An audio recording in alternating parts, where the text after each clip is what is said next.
Em 1943, deu-se um milagre agrícola impossível. 20 milhões de famílias comuns, muitas das quais nunca sequer tinham pegado numa pá, produziram uns impressionantes 40% dos produtos frescos do país.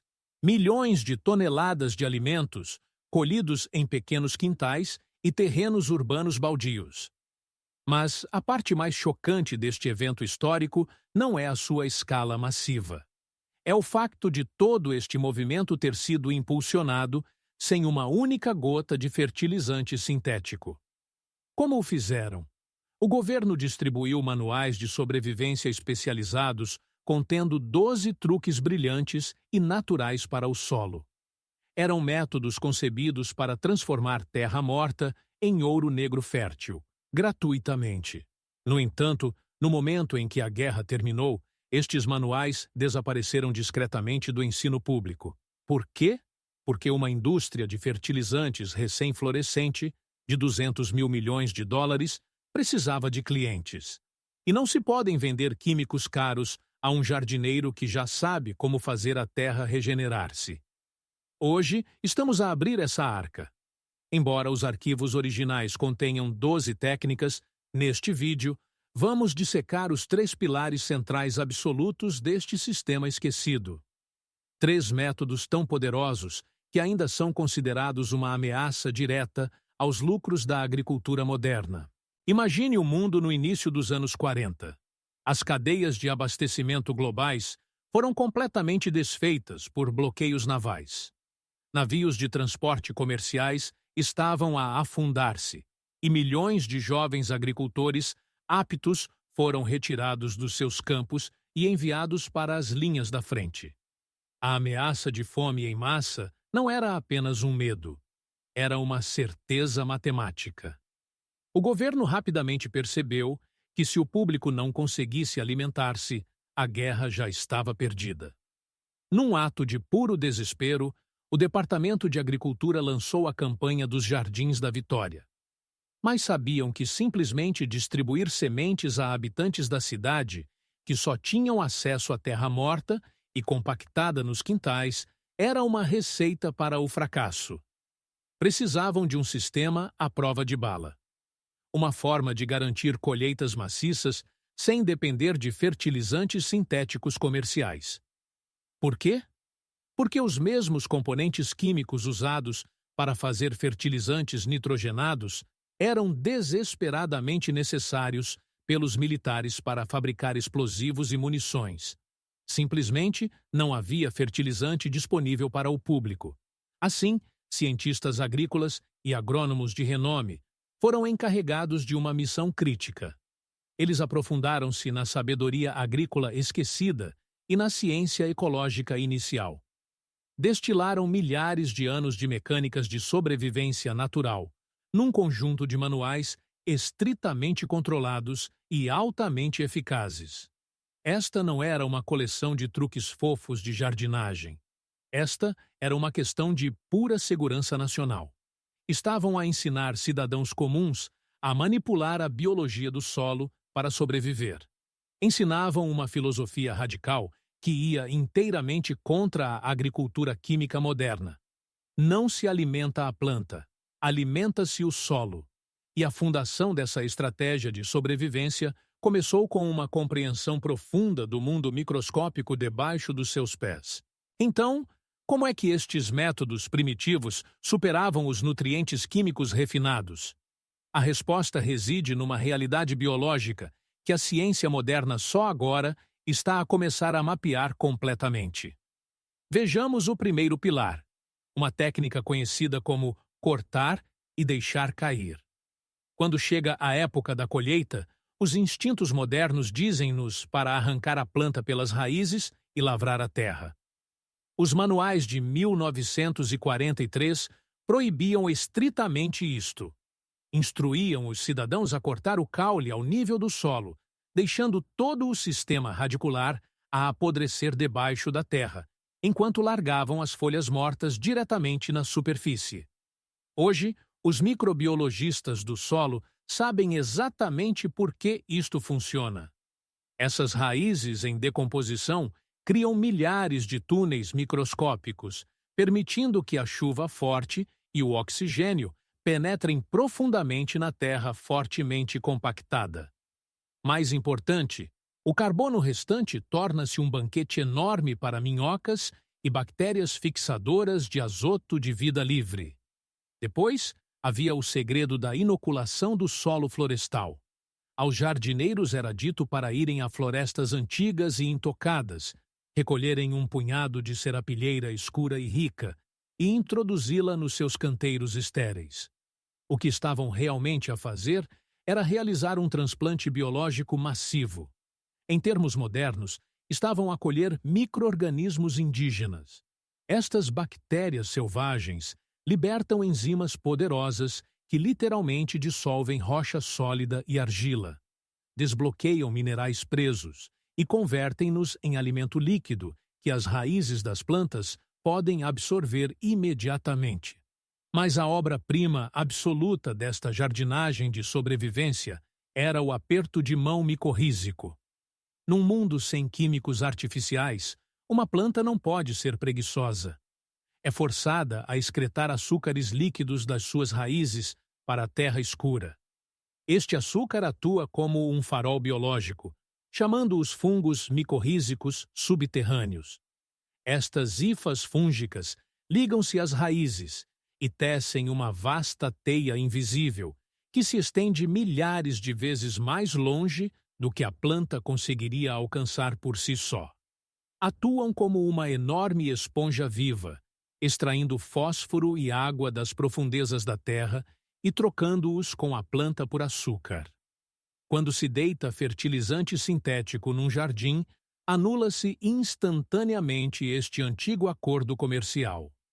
A rede fúngica morre e as suas culturas tornam-se viciadas fracas, completamente dependentes das suas dispendiosas gotas químicas apenas para sobreviver à estação. Não precisa de uma máquina do tempo para 1943 para recuperar o seu solo. Pode ativar estes 3 pilares no seu próprio jardim este fim de semana, e não lhe custará um único cêntimo. Primeiro passo: domine o cortar e deixar cair. A partir de hoje, guarde o seu motocultivador e a sua pá. Quando colher os seus tomates, milho ou feijão esta estação, não os arranque. Pegue numa tesoura de poda e corte o caule principal bem na linha do solo. Pegue em todas aquelas folhas e caules restantes, pique-os e volte a deitá-los sobre o canteiro como uma camada espessa de cobertura morta. Deixe todo o sistema radicular enterrado. Este simples hábito de deixar o solo intacto é exatamente o que os gigantes agroquímicos rezam para que nunca aprenda. Por quê? Porque o solo que se alimenta a si mesmo não compra azoto sintético. Veremos até onde foram para enterrar esta verdade daqui a 1 minuto. Segundo passo: prepare a sua própria inoculação de solo florestal. Entre numa área florestal antiga, local que nunca tenha sido pulverizada. Retire suavemente as folhas secas da superfície e apanhe apenas um punhado daquela terra escura e úmida por baixo. Está à procura de pequenos filamentos brancos de fungos. Leve esse punhado para casa, misture-o num balde com um pouco de arroz cozido ou melaço líquido e tape-o por alguns dias. Assim que cheirar doce e a terra, misture-o com água da chuva e regue os seus canteiros de jardim. Acabou de implementar uma força de trabalho biológica de milhares de milhões. Não custa absolutamente nada. E quando olharmos para o encobrimento histórico de 1945 em breve, entenderá exatamente por que este método de fertilizante gratuito foi completamente apagado do conhecimento público. Terceiro passo: proteja o aperto de mão micorrízico a todo o custo. Nunca mais cave ou lave a mais de 5 centímetros de profundidade nos seus canteiros. Cada vez que vira o solo, está a usar um machete microscópico em milhares de quilômetros de condutas fúngicas que estão desesperadamente a tentar levar água às suas plantas. Em vez disso, Plante culturas de cobertura como trevo ou ervilhas, mesmo ao lado dos seus vegetais principais. Elas bombearão constantemente açúcar líquido para a terra, mantendo essa rede fúngica subterrânea viva e próspera durante todo o ano. Mas estes três pilares funcionam realmente fora de um pequeno quintal? Existem dados científicos sólidos para apoiar estas alegações de tempo de guerra? A resposta é um sim retumbante. Há mais de 40 anos, o Rodel Institute tem conduzido a mais longa comparação lado a lado de sistemas biológicos versus agricultura química industrial. E os resultados são absolutamente impressionantes. Campos geridos com estes exatos métodos ecológicos de não-lavoura e uma rede micorrízica próspera retinham até 40% mais água do que o solo tratado quimicamente. Durante anos de seca severa, os sistemas naturais superaram as explorações agrícolas industriais em impressionantes 31% no rendimento total da colheita. Os agricultores ecológicos modernos que reviveram estas técnicas de jardim da Vitória de 1943 estão a relatar algo ainda mais incrível. Estão a construir uma polegada inteira de solo fértil e negro em apenas 3 anos. Para contexto, a Mãe Natureza leva quase 500 anos para criar essa mesma única polegada de terra. Estes produtores estão a reduzir as suas contas de irrigação para metade, e os seus custos com fertilizantes desapareceram completamente. Com números como estes, com provas inegáveis de que podemos regenerar terras mortas e cultivar alimentos superiores de forma absolutamente gratuita, estes métodos deveriam ser o padrão ouro em todos os manuais agrícolas do planeta. Mas não são. São quase completamente ignorados, porque a verdade é que a pura eficácia destas técnicas foi a sua sentença de morte final.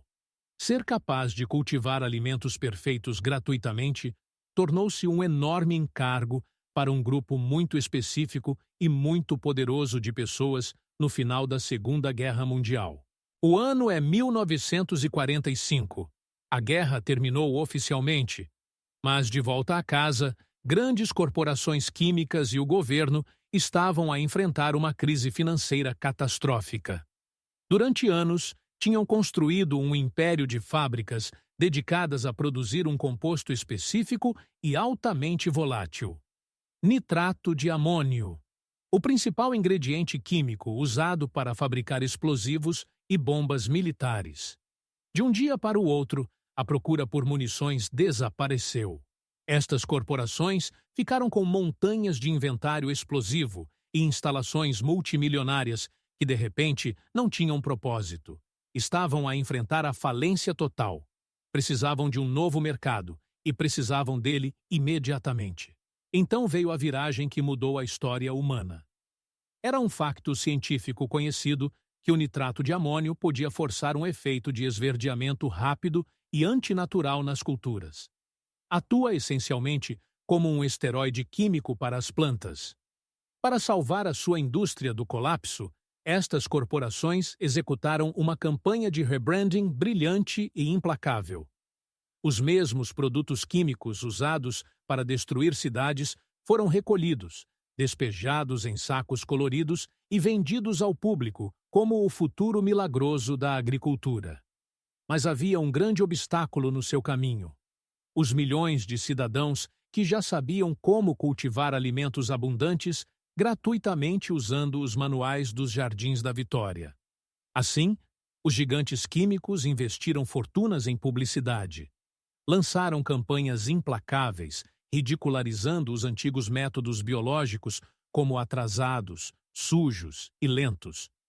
Os guias de sobrevivência de 1943 foram discretamente retirados das prateleiras das bibliotecas e apagados dos currículos universitários.